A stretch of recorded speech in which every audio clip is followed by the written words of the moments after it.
The Midnight Market of the Dead, an Arabic folklore horror tale narrated in a format suitable for a 10 to 15-minute YouTube video intro.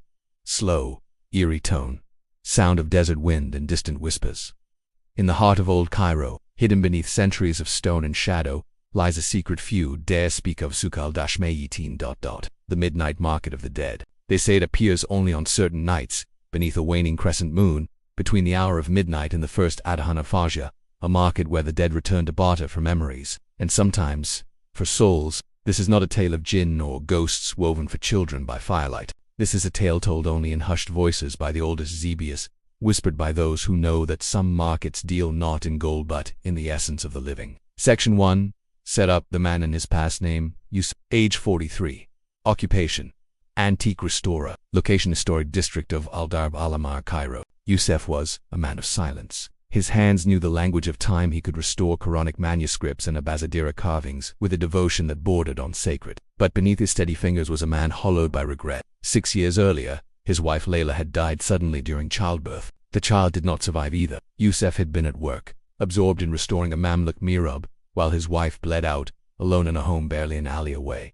He never forgave himself. Then, one humid night in Shaban, he found an old iron key in a box of antique oddities left anonymously at his door. Attached was a note, written in flawless, old Arabic script. At the 13th stroke past midnight, insert this key into the stone slab near Bab al-Futu.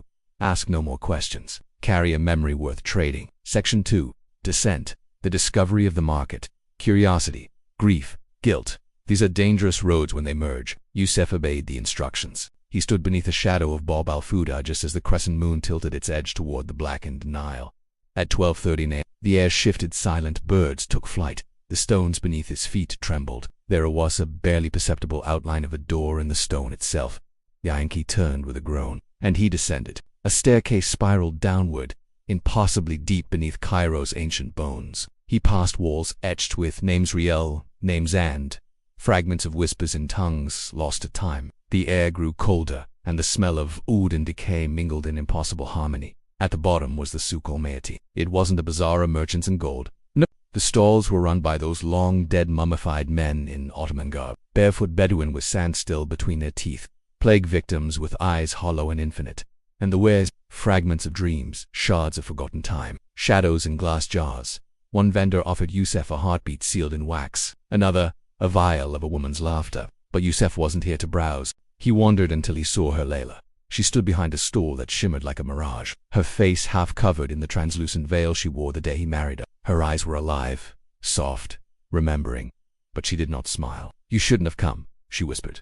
"This place, it takes more than it gives." Still, he fell to his knees, weeping. "Let me trade. I'll give anything, my memories, my life, my soul. Only the living can trade, and the price must match the pain." Section 3. The trade. The price of a memory. A figure stepped forward. He wore a turban soaked in dried blood, and his eyes flickered like lantern flames. This was the Cuk of the market, the judge of the dead. "You may buy her memory," he said, "but memory cannot be held without sacrifice." Youssef offered his most precious possession, a memory of Layla singing Surah Ar-Rahman to their unborn child. The judge sniffed it from Youssef's palm, smiled, and nodded. The trade was done. Suddenly Layla stepped from behind the store. Her image turned foggy. Then she screamed, not in pain, but in despair as her form cracked like pottery. "You fool," the Cute hissed. "You did not buy her. You bought a memory, nothing more." And that's when it happened. Youssef's mind began to unravel. Section 4. Climax. The unraveling of self. Back in his home, Youssef awoke before dawn, drenched in sweat. But something was wrong. He went to recall her voice and found it gone. The memory was blank. He tried to remember her laugh, her face. Nothing. Only the image of the souk remained, clear and cold. Then he noticed the mirror.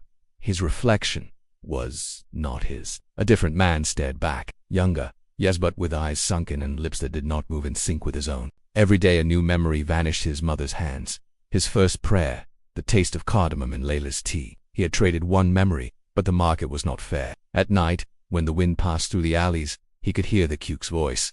"The dead never forget, but now, neither will you." Ending slow, haunting fade out. The key returned to the stone on its own. The market no longer appeared, not to him. Youssef now sits outside his workshop, eyes empty, mumbling to strangers about doors that do not open and wives who never lived. Most think he's mad, but the oldest men at the mosque, they say otherwise. They whisper of a man who entered Sukhal Mayateen and whose soul never found its way back. Final line, whisper. Be careful what memory you're willing to give, because the dead always want more. End of story.